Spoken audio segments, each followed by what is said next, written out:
Ei, já estava com saudade de mim já? Professor, você está postando poucos vídeos, então vai mais um vídeo para você. Foi você que pediu, então mais um vídeo para você aqui neste canal maravilhoso, que eu nem regulei as coisas ainda. Então, vamos aí colocar o slide. Coloca o slide aí, diretor.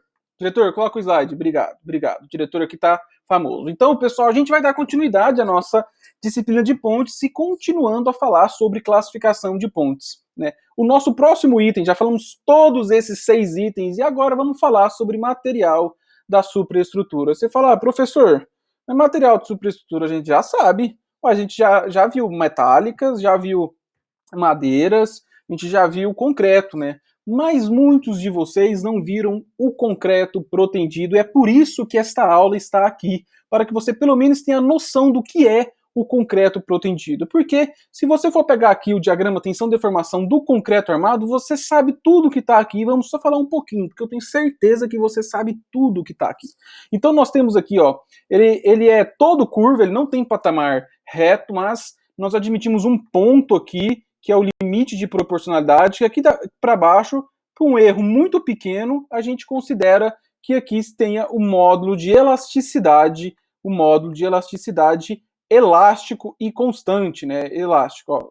Tentei fazer um Ezinho pequeno aqui. Elástico e constante. Então, abaixo disso é o nosso módulo de elasticidade. Acima disso, a gente tem ele curvo, né? E acima disso, aqui nós temos um módulo de elasticidade, que nós chamamos ele de plástico, né? Tá muito grosso isso daqui. Vamos diminuir isso aqui? Junto comigo aqui, aprender como é que diminui isso? Olha lá. Diminui, diretor, pra gente, por favor. O diretor não deu conta. Beleza. Então, aqui nós temos aqui nossa tensão, deformação. No limite de proporcionalidade para baixo, a gente tem a lei de Hooke. Lembra o que é a lei de Hooke? O que é? Ó, tensão é igual módulo de elasticidade vezes a deformação. Isso aqui é a lei de Hooke, né? Tá lá nos Vingadores do filme. Então, isso aqui tudo você já sabe, pessoal. Só estou falando um pouco aqui, que é para que você relembre. A gente pode falar isso um pouco também do concreto armado nos limites, né, nos estádios de deformação. Então aqui nós temos o alongamento embaixo, nós temos alongamento, em cima encurtamento, né? Então aqui a gente tem o alongamento máximo do aço de 10 por 1000 e aqui o encurtamento máximo do concreto armado de 3,5 por 1000, e a gente costuma trabalhar os nossos projetos aqui na região 2, 2A, 2B ou 3, aqui são as regiões que a gente trabalha de projetos. Aqui só estou lembrando para que você relembre um pouco disso. E só para que deixe claro que você sabe tudo isso, né? Ah, professor, não lembro disso aí. Mas se você pegar o livro do Schust, dá uma olhadinha lá, você vai lembrar de tudo isso que está no seu slide, porque você já aprendeu isso. Tem aqui a madeira, diagrama de tensão e deformação da madeira. Aqui você percebe que a madeira ela tem um diagrama mais longo, ou seja, a gente fizer essa área aqui, ela é muito maior. A área do diagrama tensão deformação total vai me deixar ductilidade, né? Ductibilidade, que é a capacidade desse material se deformar no regime plástico. A gente tem lá a tenacidade, a resiliência já no regime elástico, que a madeira... professor, traduz aí. Não, vou traduzir para você. A madeira, ela é o quê? Ela se deforma muito no regime elástico e tem uma capacidade de, quando você bota força, ela se deforma, quando você retira, ela volta ao estado original. Ela se deforma muito, muita resiliência ali e tenacidade ali da madeira. Beleza? Então, o que é só para você lembrar, tem o do aço aqui, né? Aqui nós temos o patamar aqui do elástico do aço, a gente tem aqui já o encruamento, aqui no máximo a gente tem a resistência à tração, lá no final a ruptura. Tudo isso você já sabe. E agora, jovem padawan, eu faço uma pergunta para você. Qual é o diagrama tensão-deformação do concreto protendido? 2 segundos. Não sabe? Vai aprender agora.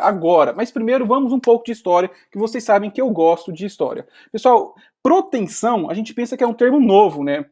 É um termo, não, professor, proteção é da década de 30 para cá. Não, o pessoal já usava proteção há muito tempo. A primeira proteção o pessoal utilizava no barril de madeira. E você sabe por quê? Para não vazar a cachaça, o rum, para não vazar a sua bebida alcoólica. Você usa isso até hoje. Quem tem em casa aquele barrilzinho de madeira, que vocês colocam a sua cachaça para envelhecer e ela não sai? Comenta aí nos comentários, porque isso aí é proteção. O que o pessoal fazia? Eles pegavam, colocavam os gomos da madeira normal para fazer o barril. Vai aprendendo aí que é um tutorial para você fazer seu barril de madeira. Então você vai colocando os gomos, depois você aquece a cinta metálica, coloca ela no barril e coloca para dentro d'água. O que vai acontecer, pessoal? Ó, vou tentar fazer aqui. O metal, na hora que ele se aquece, ele vai se deformar. As fibras dele vai se deformar, vai ficar desse jeito aqui. Se você não atingiu a plasticidade, na hora que você esfriar esse material, ele vai querer voltar ao estado original. Quando ele volta ao estado original, ele volta encurtando. Quando ele volta encurtando, ele volta protendendo a madeira.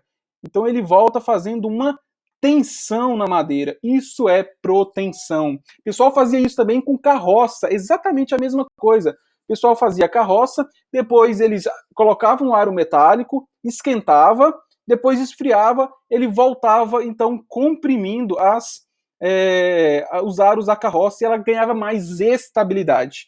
Isso desde que mundo é mundo, então tem muito tempo a utilização da proteção. Aqui, um pequeno histórico da utilização, como que chegou a proteção, a gente tem lá lá em 1886, que é o P.H. Jackson, que ele patenteia a proteção, né? Mas a gente vai realmente ter essa proteção só mais à frente. Só para que você veja, estou querendo achar aqui, o primeiro uso da proteção com cordas de piano. Olha aqui, o Kersten, em 1919, fabricou pranchas de concreto utilizando cordas de piano. Qual que é a grande sacada para utilizar a proteção? É o seguinte, eu preciso de aços de alta resistência que quando eu estico o meu aço, ele não atinge a plasticidade. E quando eu solto, ele tende a voltar ao estado original. Na hora que ele tende a voltar ao estado original, ele volta comprimindo a minha peça. Então, 1919, começa a utilizar essas cordas de piano, viu-se que precisasse de autos de alta resistência. 1923, o Dunhill, o H. Dill, ele faz os aços de alta resistência e o pai do concreto protendido, Eugène Freycinet, em 1928, patenteia a utilização do aço de 40 kg por milímetro quadrado, ou seu CA40, né?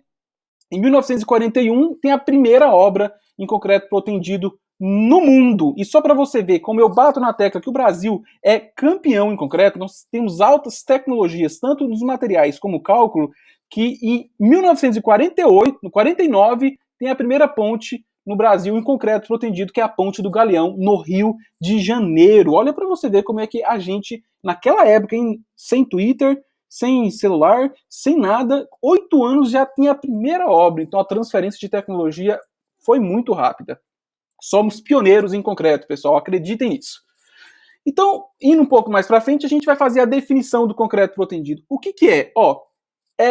O concreto protendido, ele tinha uma norma antes e agora ele está vinculado a 6118. A norma antes era 7197 e ele falava o seguinte, define peça de concreto protendido como sendo, abre aspas, eu vou ter que ler porque é norma, na íntegra, aquela que é submetida a um sistema de forças especialmente permanentemente aplicados, chamados forças de proteção, e tais que em condições de utilização, quando agirem simultaneamente com as demais, impeçam ou limitem a fissuração.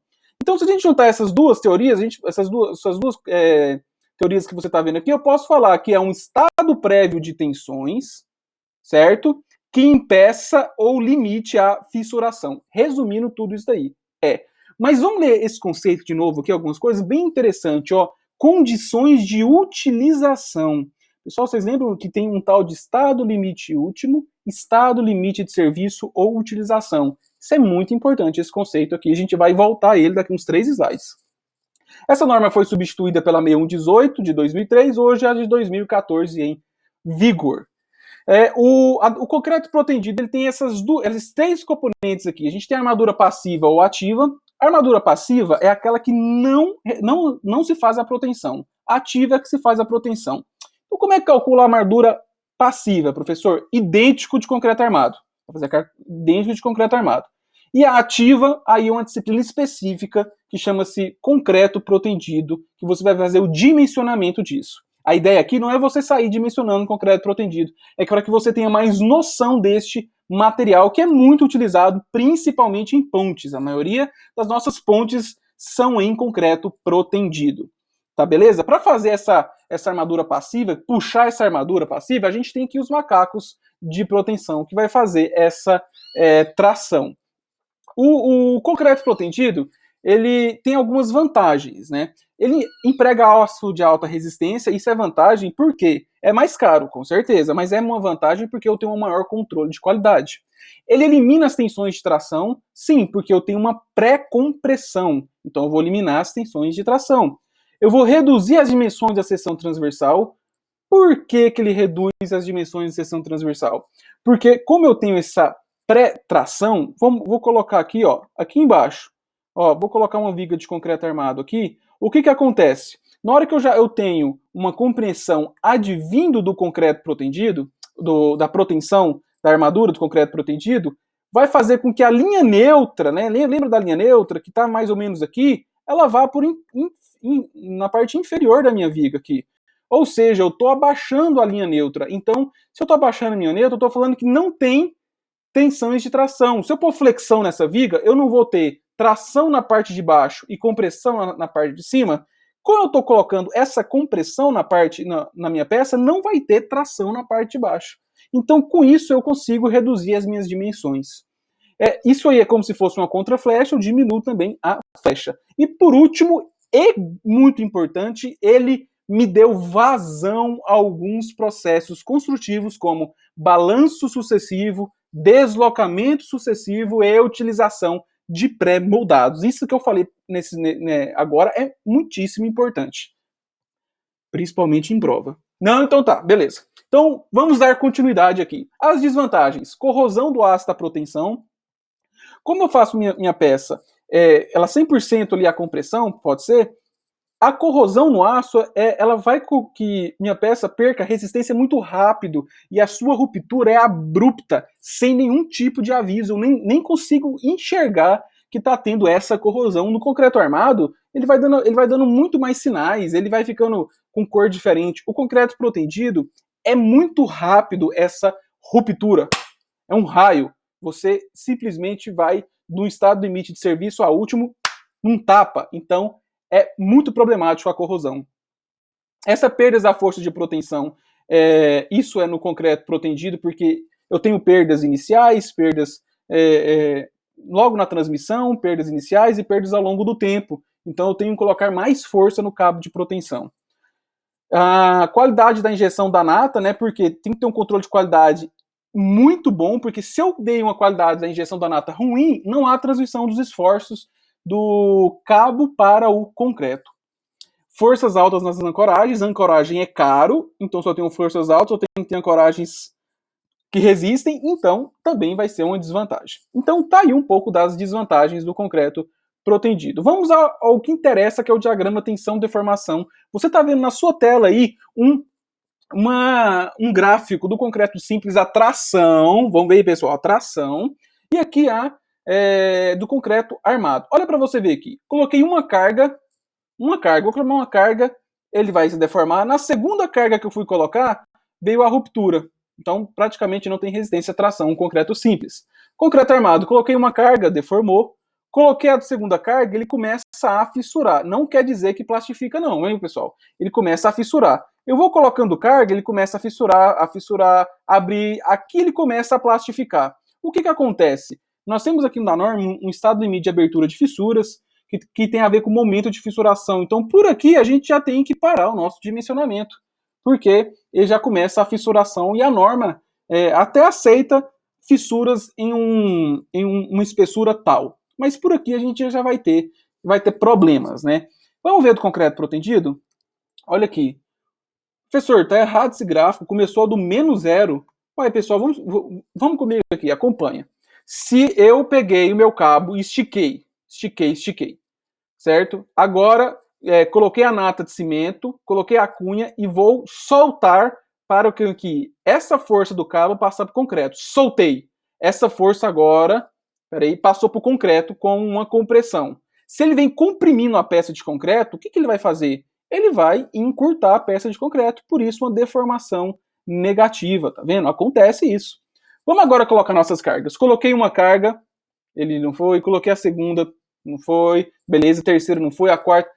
Na quinta carga, ele começou a fissurar, que é onde a gente tem que começar a se preocupar. Tem que parar de colocar carga. Se eu coloco já a sexta carga, olha o caminho tão pequeno da ruptura para do meu momento, que máximo que eu dimensiono a minha peça para a ruptura. Por isso, aquele rompimento abrupto, porque ele é muito perto do momento, do estado limite de serviço para o estado limite último. Ele é muito perto. Então, qual que é, professor, para acabar essa aula que está longa demais, a grande diferença? A grande diferença, pessoal, é o estado limite de serviço, é o momento, tensão de escoamento ou limite de fissuração. Olha aqui, eu posso projetar uma carga até aqui do meu concreto protendido e eu tenho que parar aqui no meu concreto armado. Então, meu estado limite de serviço é muito diferente. E o estado limite último dos dois? É exatamente o mesmo. Olha aqui, ó.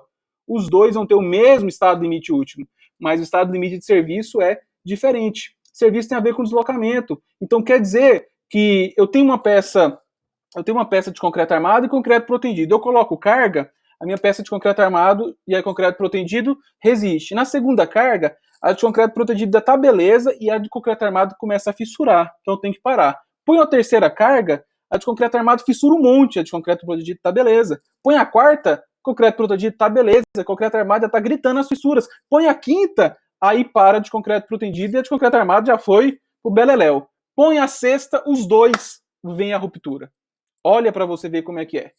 Então é por isso, né? Aqui só o último slide para acabar essa aula. Nós temos aqui as cordoalhas, né? Que são aqui, nós temos a cordoalha em volta de uma graxa e pela bainha. E aqui só para que você veja aqui, ó, nesses dois eu tenho relaxação baixa e relaxação normal. O que é isso? Relaxação normal é o aço sem nenhum tratamento. A relaxação baixa é essa relaxação que está aqui. O aço passou por um tratamento de, como é que chama? Mecânica e termicamente. Então, lá na fábrica, foi-se aquecido esse aço, foi puxado esse aço e depois soltado tudo isso, de forma que eu vou ter uma menor deformação por relaxação do aço ao longo do tempo. Só lembrando que, lembra lá a fluência do concreto, que tem uma deformação plástica irreversível ao longo do tempo? A do aço, a gente tem a relaxação do aço, deformação plástica irreversível ao longo do tempo. Relaxação normal, ela vai ocorrer, com aço de relaxação normal ela vai ocorrer, o aço de relaxação baixa vai ocorrer a maioria na fábrica e ele já vem com essa deformação. Então eu não preciso ficar me preocupando depois com essa deformação. Tá beleza? Isso é o concreto protendido. Eu tentei ser o mais sucinto, mas que passasse um conteúdo interessante para vocês. Eu acho que tudo que eu tenho que passar é isso, então até mais. Meu Deus, professor, quase 19 minutos. Não durmam, não durmam.